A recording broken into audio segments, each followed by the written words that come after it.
یہ غصہ یہ انسان کی فطرت ہے کہ نہیں؟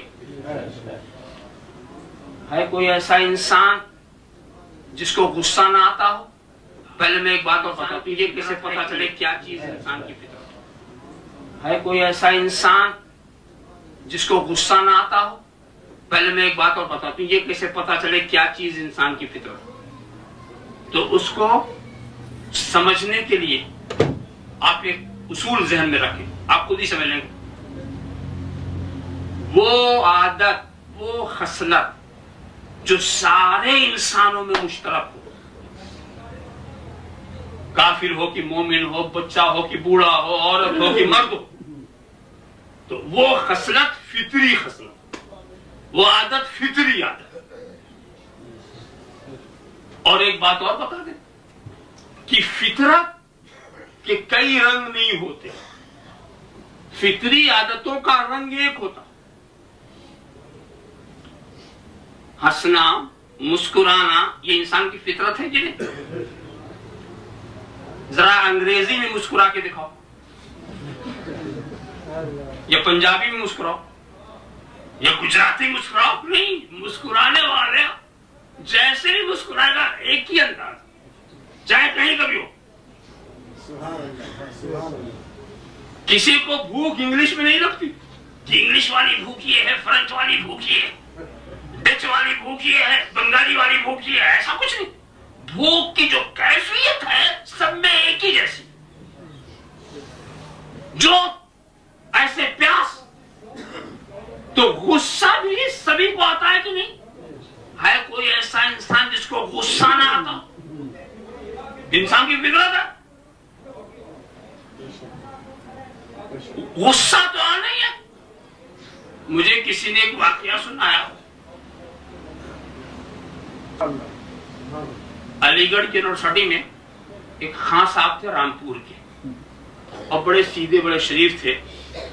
تو انہوں نے ایک مرتبہ اپنے دوستوں کے بیچ میں کہا، مجھے یہ سمجھ میں آتا لوگوں کو غصہ کیوں نہیں آتا، کیسے آتا غصہ؟ کیسے ایک بات ان کی زبان سے نکل گئی، سیدھے تھے، کبھی ان کو غصہ نہیں آتا۔ بڑے تعجب کی بات، تو یہی خان صاحب اور غصہ لا بہر ان کی زبان سے نکل گیا کہ بھائی لوگوں کو غصہ کیسے آتا، یہ سمجھ نہیں آئی۔ اب ساتھی لوگوں نے سمجھ لیا کہ اچھا بتانا ان کو کہ غصہ کیسے آتا۔ انسان کی فطرت دبی رہے تو ایسا نہیں کہ وہ ہے نہیں۔ تو اس کے بعد اتفاق سے ان کے گھر سے سرکہ آ گیا، ساتھیوں کو پتا چل گیا۔ ایک ساتھی پہنچا، خان صاحب سنا آپ کے یہاں سے سرکہ آیا ہوا؟ کہاں آیا؟ تھوڑا سا عنایت فرما، دے دیا انہوں نے۔ دوسرے صاحب سنا آپ کے یہاں سے سرکہ آیا ہوا؟ کہاں آیا ہوا؟ تھوڑا سا عنایت فرما دے، پھر انہوں نے دے دیا۔ نتیجہ یہ ہے کہ سرکہ سب ختم ہو گیا مختصر۔ رات کو 2 بجے ایک صاحب دروازے پر آئے، کنڈی بجائی، خان صاحب کھولیے، بہت ضروری کام، بہت ضروری کام ہے۔ کیا ہے؟ دروازہ کھولا، سنا آپ کیا سرکہ آیا ہوا؟ ارے صاحب ختم ہو گیا۔ اس کے بعد عالم یہ تھا کہ سرکے کا نام لینے کی ضرورت نہیں تھی، ایسے ہی پیالے کا اشارہ کرو تو وہ ڈھیلا اٹھا لیتے تھے، کنکر اٹھا لیتے تھے مارنے کے لیے۔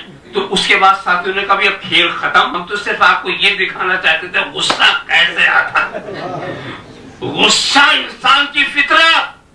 تو اگر اسلام یہ کہہ دے اے لوگوں غصے کو فنا کر دو، تو یہ اسلام انسانوں کے لیے قابل قبول نہیں ہو سکتا۔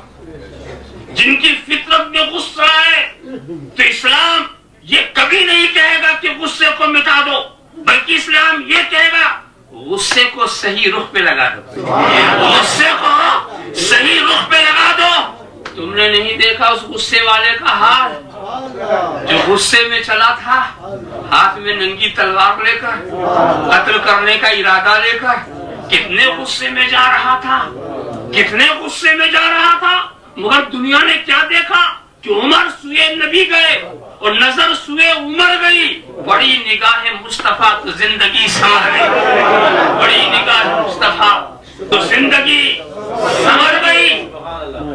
اچھا بتاؤ، پھر فاروق اعظم ایمان لانے کے بعد کیا تلوار کو نیام میں رکھ لیا؟ کیا تلوار کو ہاتھ سے چھوڑ دیا؟ غصے ہی میں گئے تھے اور پھر پوچھتے ہیں ایمان کے بعد السنا علی الحق یا رسول اللہ، اے اللہ کے رسول کیا ہم حق پر نہیں ہیں؟ سرکار نے فرمایا کیوں نہیں؟ کہ عمر کی غیرت ایمانی اس بات کو برداشت نہیں کرتی کہ باطل معبودوں کو علانیہ پوجا جائے اور ہم اپنے معبود کو چھپ کر کے پوجیں۔ غصے ہی میں پلٹے، غصے میں پلٹے، غصے ہی میں گئے تھے، غصے ہی میں آ رہے تھے۔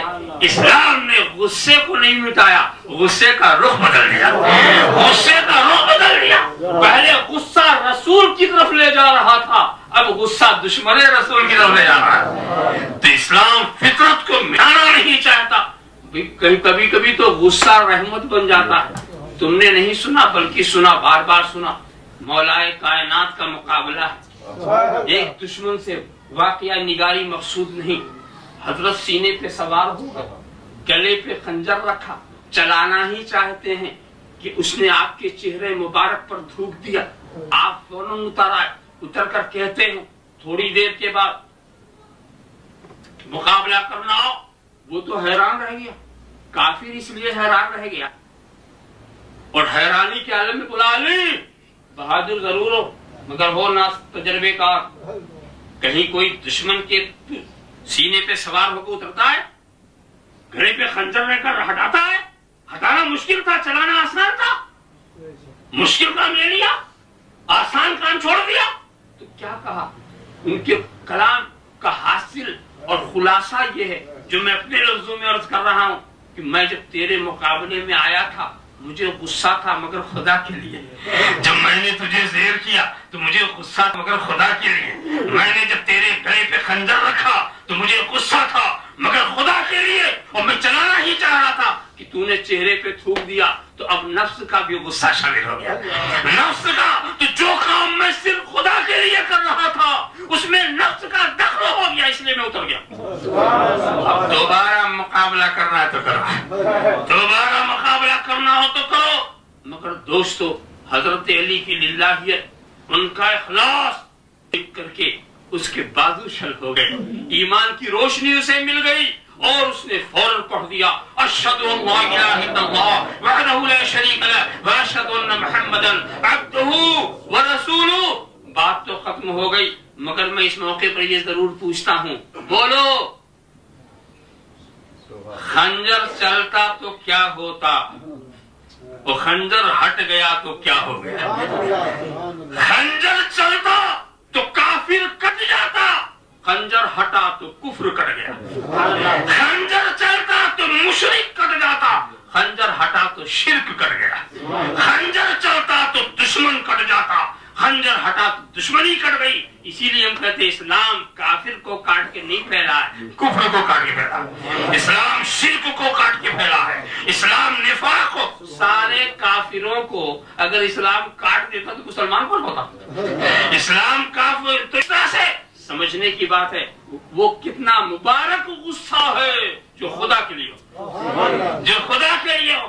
یہاں ایک سوال اور بھی کر دوں، کمال دیکھا حضرت علی کا، جرأت دیکھی حضرت علی کی، اخلاص دیکھا حضرت علی کا، للہیت دیکھی حضرت، اور کلمہ پڑھا نبی کا۔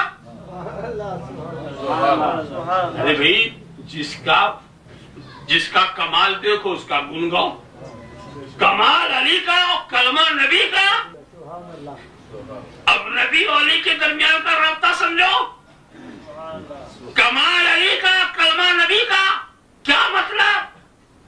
ولایت دلیل نبوت ہے، جو ولی کو مانتا ہے اسے نبی کا کلمہ پڑھنا پڑتا ہے، اور جو نبی کو نہیں مانتا وہ ولیوں کا بھی باغی ہوتا ہے۔